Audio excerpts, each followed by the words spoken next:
Today we're going to continue on Joseph's journey, but before I wanted to ask you this question. Have really think about this in your mind. Have you ever been in a bad circumstances, like a situation when you were in it, but you didn't really have much control over the circumstance itself? I just want to, hopefully, I'm sure there's things that are going in your mind as I said, have you been in a bad circumstances? Let me share you a bad circumstance that happened to me when I was younger. So growing up here in the U.S., I didn't really hang around with Asian people much until I started to be active in church in 10th grade. Before that, I had two close friends of mine who were Caucasian, and their name was Michael and Taylor. To give you a short background, Taylor was a nerdy gamer that I related closely to because I too was a nerdy gamer. And Michael was the cool kid that all the school kids really liked, and they didn't really understand why Michael hung out with me. And to this day, I really don't either.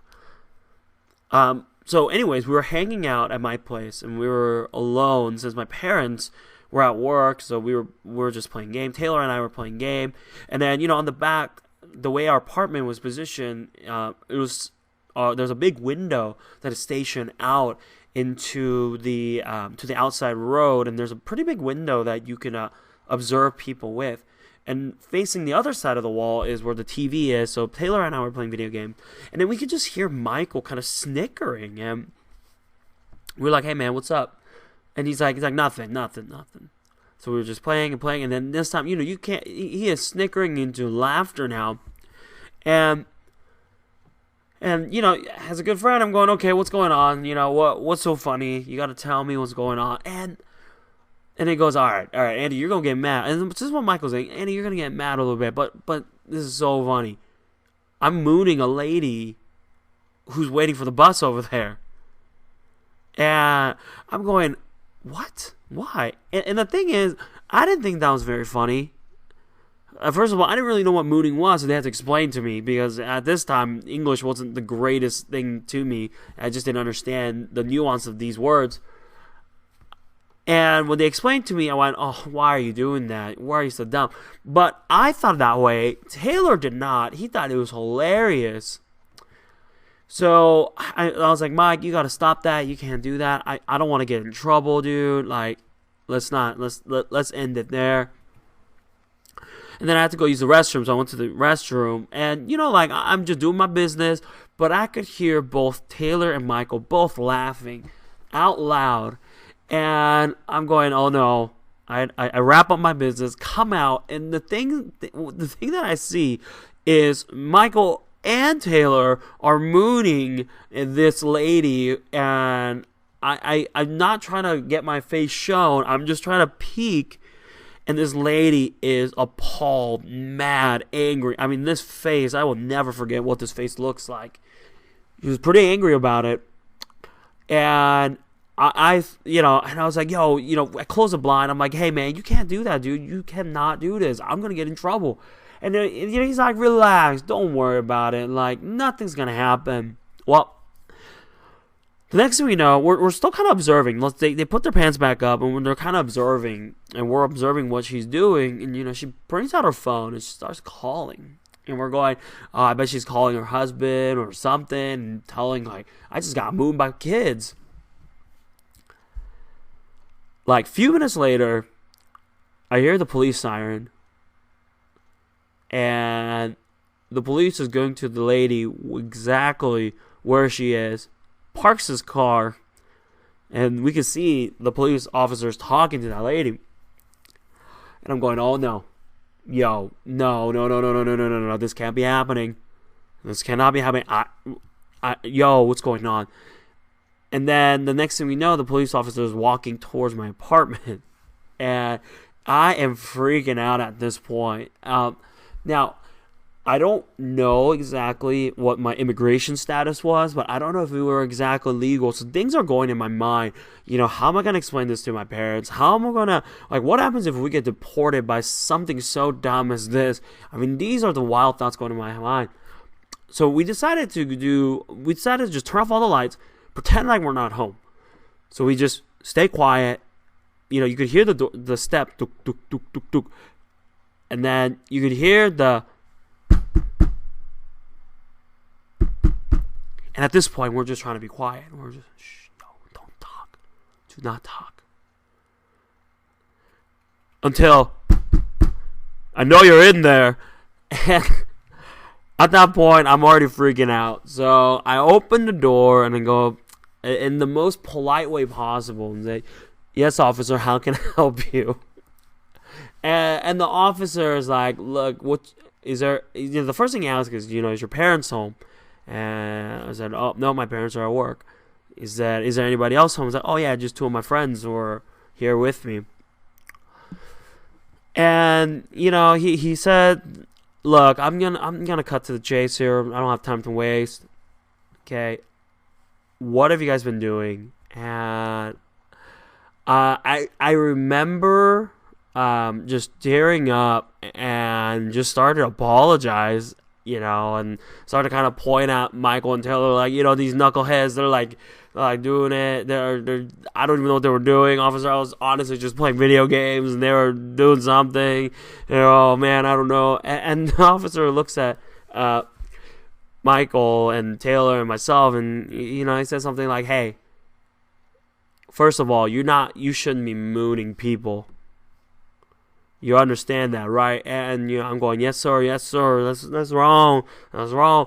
But apparently the lady was telling the officer that one of the kid turned around, so it wasn't just mooning; they saw something else as well, and that's why she was so offended. And I asked. The officer said, did one of you turn around? And, we all said, no, well, I didn't even pull my pants down. And these two, I mean, they might have shown the back side of it, but they surely didn't show the front side. And all of that. And I'm thinking, why am I in trouble for this? Like, the officer let us off, with a warning. He said, "Hey, don't do that again. If I have to come back here, you are going to be arrested." Or, he said something. I was just scared to remember all of that. So he went off, but, in that moment, it was a really bad circumstance for me. I didn't understand. I mean, I didn't do anything wrong. I was at my home playing video game, and then just things crashed out. And I was in a bad circumstances, and much like I was stuck in my circumstances, we're about to see Joseph in a really bad circumstance as well. Joseph is instructed by his dad to go look after his brothers, and Joseph simply obeyed and didn't think much of it. So he tracked him down and saw his brother, and then on your own, read Genesis 37, 18 to 36. So pause this, and then on your own, read Genesis 37, 18 to 36. So, all right. Talk about a bad circumstances for Joseph. I mean, I get it. His siblings doesn't like him very much. But right off the bat, we see that some of the brothers wants him dead, and they were plotting to kill him. Now, I don't know from firsthand experience because I'm an only child, so I don't have a sibling, but I would imagine for that those of you with siblings, you had moments where you were so frustrated with them that you wanted bad things to happen to them. But let's be honest, no matter how mad and frustrated you were with them, have you ever wanted them dead? Or how about, have you ever plotted to kill them? I sincerely hope not. And if you have, well, you can talk with me, or you need to talk to somebody, because that's some dark places you're going to. But here are these brothers who were so mad at Joseph that some of them were plotting to actually kill Joseph. And of course, they didn't want the repercussion of the murder.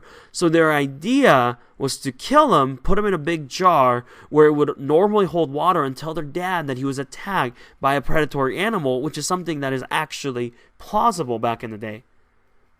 And then a man named Reuben, being the oldest of the brothers, had concerns about his other brothers thought about what they're about to do. So he offers a suggestion to them that they should throw Joseph into the jar, but not lay a hand on him, just leave him be.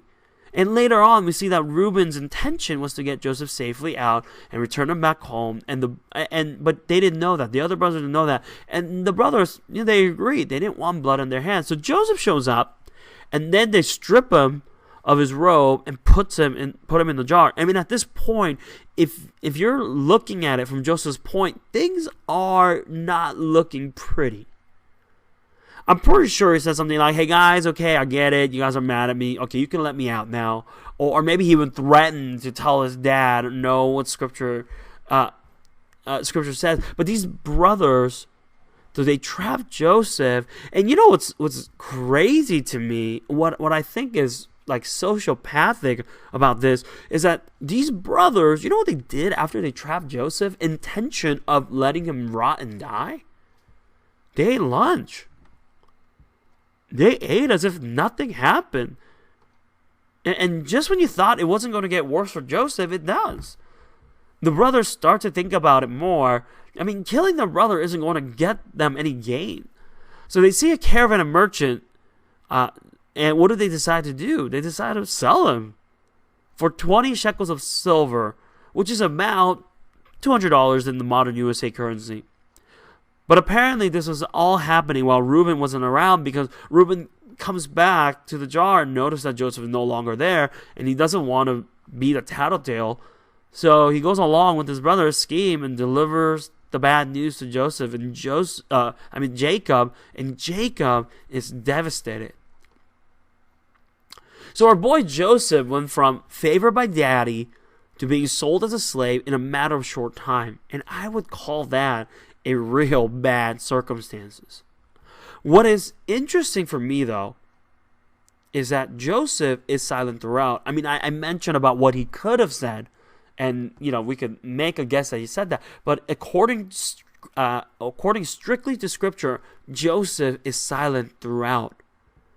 I mean, we can guess he may have said things here and there, but in what is written in Scripture, Joseph doesn't say anything. You could say that he has learned to accept what is going on because there's nothing he could do. Or I would like to believe that even at this moment, even when his brothers were plotting to kill him, and even in being sold in slavery, Joseph knew that God was still with him. Remember that he is 17, and at this time, the education system was based on learning the Old Testament, or what is there up to. So he is aware, he's well aware of God who is faithful to those who are faithful to him. Even though Joseph may not have known in detail why this bad circumstances were happening to him, to Joseph's credit, he must have trusted God to be faithful and that God is in control. So the burning question that we have to think about to ourselves, and what we're supposed to learn here, is what do we do when we are placed in a bad circumstances?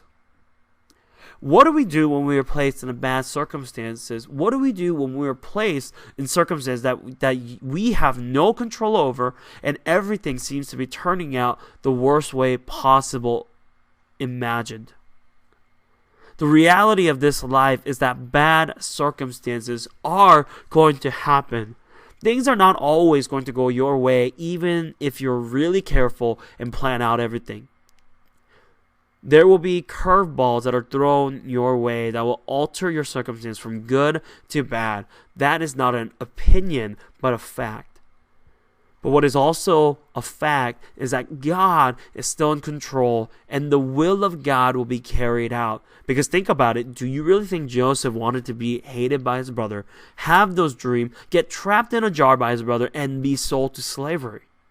I'm going to guess that he didn't want any of that, but the reality is that he was placed in those bad circumstances. But do you see anywhere in Scripture that we have read up to so far where Joseph complains and goes the route of woe is me attitude?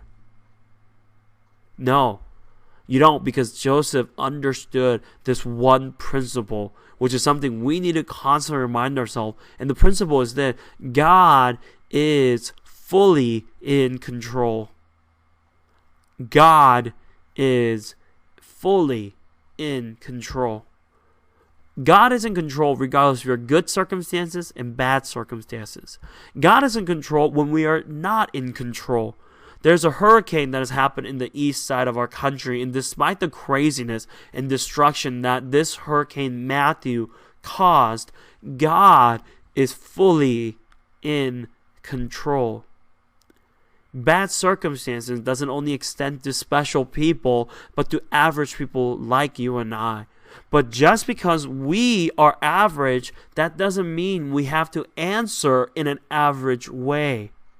Let me repeat that again. Just because we are average, that doesn't mean we have to answer in an average way.